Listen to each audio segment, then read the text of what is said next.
हाँ, तो ये हमारा लेक्चर 1 हम पढ़ चुके थे। लेक्चर 1 में क्या क्या पढ़े थे कि प्रोबेबिलिटी क्या है, उसका मतलब हम समझे थे, संभावना क्या होती है। बहुत सारे एग्जांपल से हम आपको ये चीज़ समझाने की कोशिश किए थे कि प्रोबेबिलिटी पढ़ने के बाद बहुत सारे ऐसे प्रश्न हैं जिसका हम उत्तर दे सकते हैं, ठीक है। उसके बाद हम प्रोबेबिलिटी में आपको ये बता चुके हैं कि प्रोबेबिलिटी जो है वो किसी भी इम्पॉसिबल इवेंट मीन्स होता है घटना, तो किसी भी इम्पॉसिबल इवेंट की प्रोबेबिलिटी क्या हो सकती है, और किसी भी श्योर इवेंट मतलब जिसके बारे में पता हो, फिक्स है कि वो होगा ही, तो उसका प्रोबेबिलिटी कितना होगा, 1 होगा। तो हम आपको ये चीज़ बता चुके थे कि प्रोबेबिलिटी जो है, बेसिकली प्रोबेबिलिटी जो है वो हमेशा 0 to 1 में लाइज करेगा। मतलब किसी भी चीज़ की प्रोबेबिलिटी जो है या तो इक्वल टू 1, या तो 1 होगा, या तो 1 से छोटा होगा, और 0 के या तो इक्वल होगा या तो फिर 0 के बराबर होगा। आप इस चीज़ को नोट डाउन कर लें। मतलब प्रोबेबिलिटी जो है, मतलब पहला ये कंसेप्ट है प्रोबेबिलिटी का कि किसी भी चीज़ की इवेंट, मतलब किसी भी चीज़ की इवेंट की होने की प्रोबेबिलिटी जो है वो आइदर 1 होंगे और या तो 0 होंगे, या फिर 1 से कम होंगे और 0 से बड़े होंगे, ठीक है। तो ये चीज़ आपको समझ में आया है। दूसरी बात कि किसी भी चीज़ की प्रोबेबिलिटी की ये सेकंड फॉर्मूला जो है, आप इस चीज़ को समझे। जब हम हेड और टेल में प्रोबेबिलिटी फाइंड आउट कर रहे थे तो क्या कर रहे थे, मतलब नंबर ऑफ पॉसिबल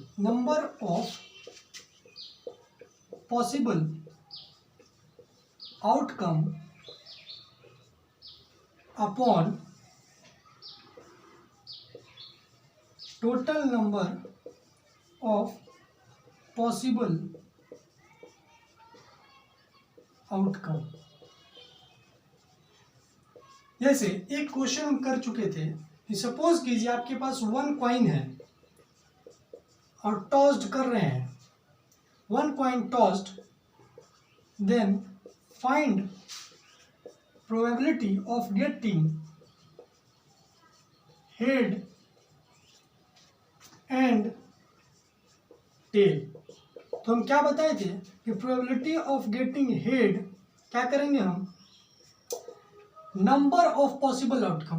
तो एक कॉइन में 2 ही फेस होते हैं, आइदर हेड और टेल, जिसमें से एक हेड होते हैं। तो हेड कितने पॉसिबल है, 1। Total number of possible outcome, मतलब total number of possible outcome कितने हैं, 2, एक हेड एक टेल, तो दोनों, तो इसका मतलब 1/2। तो 50% हमारा क्या हुआ प्रोबेबिलिटी किसका, गेटिंग हेड का। उसी प्रकार हम अगर गेटिंग टेल की प्रोबेबिलिटी अगर निकालें तो सिमिलरली क्या होगा, 1/2 मतलब 50%, ठीक है। तो इसको आप क्वेश्चन नंबर 1 में लिख सकते हैं, ठीक है। और ये 2 फॉर्मूला आपको याद होना है और इस चीज़ को आपको समझना है कि ये क्यों होता है, ठीक है। अब देखिएगा फिर एक और कंसेप्ट,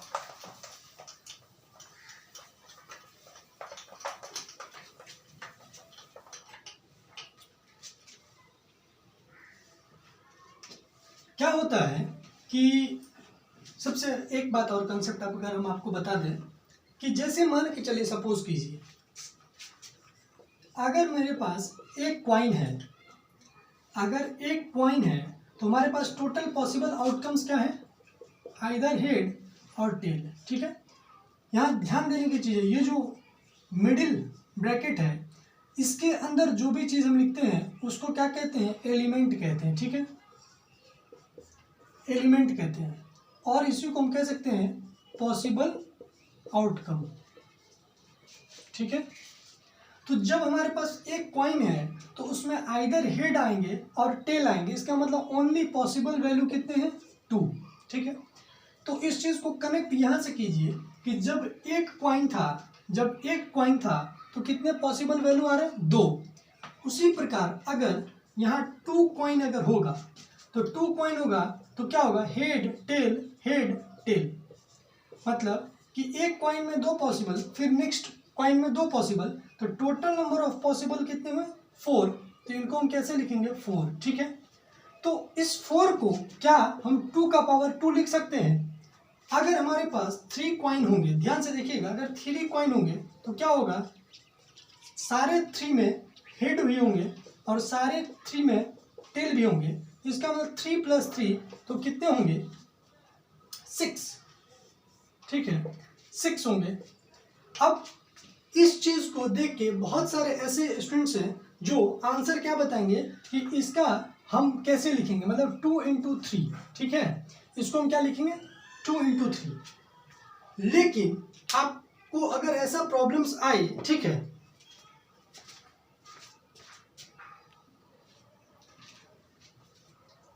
तो जैसे 3 कॉइन है, 3 कॉइन में आप देख रहे हैं कि पॉसिबल कितने हो रहे हैं 6, ठीक है तो बहुत सारे जो बच्चे हैं वो आंसर क्या देंगे 6, ठीक है ये चीज़ जो है वो गलत है, ये चीज़ गलत है। क्यों? इस चीज़ को समझने के लिए आप एक पॉइंट देखिएगा मैथमेटिक्स में, ठीक है मैथमेटिक्स में आप याद कर लें और इस चीज़ को समझ लें कि एंड और इस दोनों का मतलब मैथमेटिक्स में अलग होता है, ठीक है एंड मीन्स होता है, मैथमेटिक्स की हम बात कर रहे हैं ना कि हिंदी इंग्लिश की, तो एंड मीन्स होता है मल्टीप्लाई,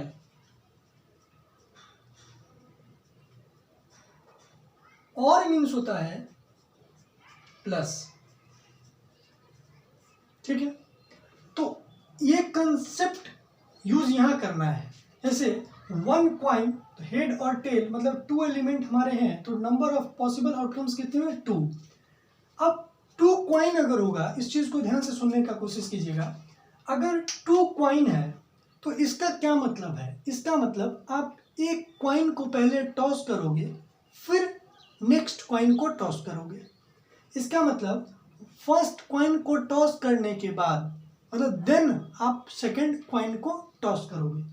तो आप क्या देख रहे हैं एंड देन, मतलब आप फर्स्ट को करोगे फिर आप सेकंड को करोगे, मतलब आप फिर करोगे या नहीं, मतलब ऐसा नहीं कि आप फर्स्ट कॉइन को आप टॉस किए या तो फर्स्ट कॉइन को टॉस कर रहे हैं या फिर आप सेकंड कॉइन को टॉस कर रहे हैं, वो नहीं, मतलब आप फर्स्ट कॉइन को टॉस करोगे फिर नेक्स्ट कॉइन को टॉस करोगे।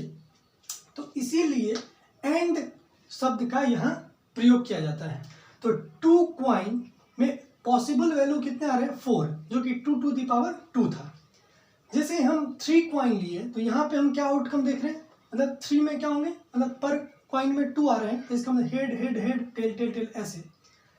लेकिन ये चीज बिल्कुल गलत है, इसका आंसर 6 के जगह, इसका आंसर 6 के जगह कितना आना चाहिए वो आप बताइए। तो यहाँ जो है वो वैल्यू 8 आना चाहिए। क्यों? क्योंकि ऐसे सोचिए फर्स्ट कॉइन को जब टॉस कीजिएगा तो 2 पॉसिबल वैल्यू, ठीक है फिर जब सेकंड कॉइन को टॉस करोगे तो कितना फिर 2, और जब थर्ड कॉइन को टॉस करोगे तो फिर कितना होगा 2। इसका मतलब 2 × 2 × 2 मीन्स 8 होगा।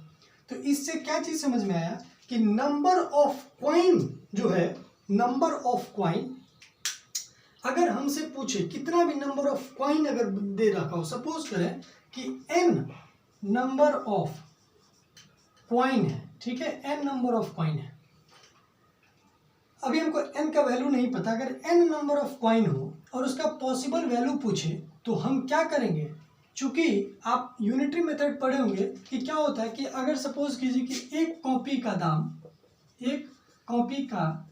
दाम 10 रुपये है तो आप देखते होंगे 20 कॉपी का दाम कितना होता है 10 × 20 मतलब 200 रुपये। तो आप क्या बेसिकली यहाँ देखते हैं एक एक नियम में यूनिटरी मेथड में कि एक कॉपी के दाम को आप 20 कॉपी के दाम से मल्टीप्लाई करते हैं। 10 कॉपी अगर लेना था 20 कॉपी लेना तो 20 को 10 से मल्टीप्लाई करेंगे तो कितना आएगा 200। तो वही कंसेप्ट यहाँ यूज करना, मतलब चूंकि एक कॉइन में हमारा 2 है जहाँ पे पावर हम कितना है 1 लिख सकते हैं, तो ये 1 क्या चीज को रिप्रेजेंट कर रहा है नंबर ऑफ कॉइन को, यहाँ पे 2 टू द पावर 2, इसका मतलब 2, ये जो 2 है वो क्या चीज को रिप्रेजेंट करता है 2 को, मतलब 2 कॉइन। उसी प्रकार अगर हम 8 को 2 × 2 × 2 लिखें तो क्या हम इसको 2 का पावर 3 लिख सकते हैं। इसका मतलब ये जो पावर है 2 का पावर 3, वो पावर क्या चीज रिप्रेजेंट कर रहा है कि वो 3 कॉइन के टोटल वैल्यू कितने हैं 8 है, ठीक है। उसी प्रकार अगर n नंबर ऑफ कॉइन होगा तो पॉसिबल वैल्यू कितना होगा 2n। ये इम्पॉर्टेंट कंसेप्ट है, आप इस चीज़ को समझ लें और याद रखें। ना कि आप जैसे कोई बोलेगा 4, कोई आपके पास अगर मान के चलिए अभी हम इस चीज़ में पूछते हैं कि 3 कॉइन है तो कितने पॉसिबल है, तो बहुत सारे ऐसे बच्चे हैं जो क्या बताएंगे 6। कैसे? वो ये सोचेंगे कि एक में 2 है हेड टेल, फिर 2 हेड टेल, फिर हेड टेल, तो वो ऐड करेंगे। ऐड नहीं करना होता, क्या करना होता है मल्टीप्लाई। इस चीज़ को आप वहाँ से देख लें। एंड मीन्स होता है मल्टीप्लाई और मीन्स होता है प्लस। ठीक है, तो ये जो कंसेप्ट है आपको ये किसी बुक्स में नहीं मिलेगा आपको, मतलब क्लास 10th 12th के भी बुक्स में आपको इतना अच्छा से एक्सप्लेनेशन नहीं मिलेगा। जब आप हायर स्टडी करोगे MSc के लिए मैथमेटिक्स में, तब आपको ये चीज़ मिलेगा प्रोबेबिलिटी पढ़ते वक्त। जो बहुत अच्छे टीचर्स होते हैं IIT वगैरह के, वो आपको जो है वो ये चीज़ बताएंगे आपको जनरल टर्म के बारे में, जनरल केस लेकर के सॉल्व करवाते हैं। ठीक है, तो आपको ये चीज़ पता चल गया कि कितना भी नंबर ऑफ कॉइन अगर हो, ठीक है, अब कोई पूछे आपसे, सपोज कीजिए कि 5 कॉइन था, तो सबसे पहली बात अगर 5 कॉइन होगा total number of possible outcomes क्या होगा, तो 2 to the power 5 जो होगा आंसर। तो ये एक तो बहुत इंपॉर्टेंट चीज़ आपको यहाँ से सीखने को शायद मिल गया है। ठीक है, अब और नेक्स्ट चीज इसी का देखिएगा।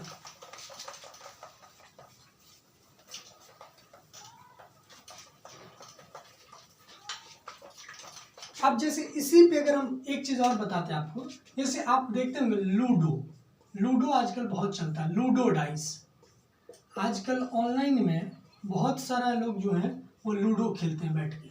ठीक है, तो उसमें क्या होता है डाइस होता है, ये क्या है एक डाइस होता है। ठीक है, ऐसा डाइस होता है। उस डाइस में क्या होता है बेसिकली कि एक लूडो के डाइस में 6 तक नंबर होते हैं, 1 से 6 तक। तो जैसे ये 1 है, ये 2 है, ये 3 होता है, 4 है, 5 है, और एक और होते हैं यहाँ पे, जैसे इस फेस को हम अगर 6 मान लें। ठीक है, तो लूडो के डाइस में कितने नंबर होते हैं 6। तो अगर आपसे पूछे कि अगर एक डाइस को, ठीक है, अगर एक डाइस का पॉसिबल आउटकम क्या होगा, तो क्या आप क्या लिखेंगे 6। ठीक है, 1 to 6 में कोई भी नंबर हो सकता है। जब आप किसी लूडो को आप थ्रोन करोगे, फेंकोगे, तो वो 1 से 6 तक में कुछ भी आ सकता है, 1 2 3 4 5 6 कुछ भी आ सकता है। ठीक है, तो एक डाइस को, ठीक है, एक डाइस की टोटल पॉसिबल वैल्यू कितने हैं 6। तो इसी टाइप से अगर पूछ दे आपसे कि 2 डाइस, ठीक है, अगर हम 2 डाइस को अगर थ्रोन करें तो उसका क्या प्रोबेबिलिटी होगा 6 into 6, मतलब 6 का पावर ये 1 है, यहाँ पे कितना है 2। ठीक है, तो फिर यहाँ पे क्या रिप्रेजेंट करा, मतलब टोटल नंबर ऑफ डाइस कितने थे 2, तो 6 into 6 दैट इज 36। उसी प्रकार जैसे 3 अगर डाइस होंगे, ध्यान से देखिएगा, 3 डाइस होंगे तो 6 into 6 into 6 मल्टीप्लाई कर रहे हैं, ना कि ऐड कर रहे हैं। इस चीज को एंड कर रहे हैं, मतलब first and then second and then third, तो इसीलिए फिर यहाँ से क्या होगा 6 का पावर 3। उसी प्रकार अगर n नंबर का डाइस हो, n डाइस हो, तो 6 into 6 into dot dot dot 6 तक m तक जाएंगे तो उसका वैल्यू कितना आएगा 6 to the power n। तो इसका मतलब n क्या चीज रिप्रेजेंट कर रहा है, वो n डाइस को रिप्रेजेंट करना है। तो इससे आपको एक बहुत अच्छा कंसेप्ट समझ में आ गया होगा। जैसे अब 1 to 6 है इसमें, ठीक है, अगर आपसे कोई पूछे कि इसमें मान के चलिए, सपोज कीजिए कि इसको पहले मैं ऐसे लिख लेते हैं, मान के चलिए ये प्रोबेबिलिटी है, ठीक है, तो हम a से रिप्रेजेंट करते हैं इसको। तो a में क्या क्या पॉसिबल है 1 2 3 4 5 और 6। ठीक है, 3 प्रॉब्लम्स आते हैं प्रोबेबिलिटी में जो मेजर प्रॉब्लम है। एक आपको आता है क्वाइन प्रॉब्लम, सेकंड आता है आपको डाइस प्रॉब्लम, ठीक है, और थर्ड जो प्रॉब्लम है वो आता है प्लेइंग कार्ड्स के ऊपर। ठीक है, प्लेइंग कार्ड्स के ऊपर। ठीक है, तो ये 3 प्रॉब्लम्स आते हैं, मतलब क्वाइन प्रॉब्लम्स, डाइस प्रॉब्लम और प्लेइंग कार्ड्स प्रॉब्लम। अगर देखा जाए सबसे इंपॉर्टेंट प्रॉब्लम तो मुझे जो है वो डाइस प्रॉब्लम और प्लेइंग कार्ड्स प्रॉब्लम लगते हैं। क्वाइन प्रॉब्लम जो वो बेसिकली इजी प्रॉब्लम्स हैं, हाँ, क्योंकि इसमें पॉसिबल एक चीज़ और, पॉसिबल आउटकम्स जैसे कम होंगे, मतलब उनकी वैल्यू कम हो रही है, तो उनको सॉल्व करने का जो कंसेप्ट है वो इजी होगा। और नंबर ऑफ पॉसिबल आउटकम अगर ज़्यादा हो रहे हैं, जैसे इनमें क्या होते हैं, डाइस में 6 तो 2 था, ये 6 है, तो इनमें अब प्रोबेबिलिटी फाइंड आउट करना मज़ेदार चीज़ है। जैसे प्लेइंग कार्ड्स 52 प्लेइंग कार्ड्स होते हैं, मतलब total number of possible outcome कितने हैं 52, तो उसको सॉल्व करना मज़ेदार चीज़ है। इसीलिए मुझे डाइस प्रॉब्लम और playing cards problem best problems लगता है। तो जैसे इस चीज़ को अगर हम रिप्रेजेंट कर रहे हैं कि ए, मान के चलिए इस डाइस को हम ए से रिप्रेजेंट कर रहे हैं, तो इसमें क्या क्या है 1 2 3 4 5 6। बात को ध्यान से सुनिएगा, अगर आपसे कोई पूछे कि इसमें इवन नंबर की, मतलब इवन नंबर आने की प्रोबेबिलिटी क्या होगा,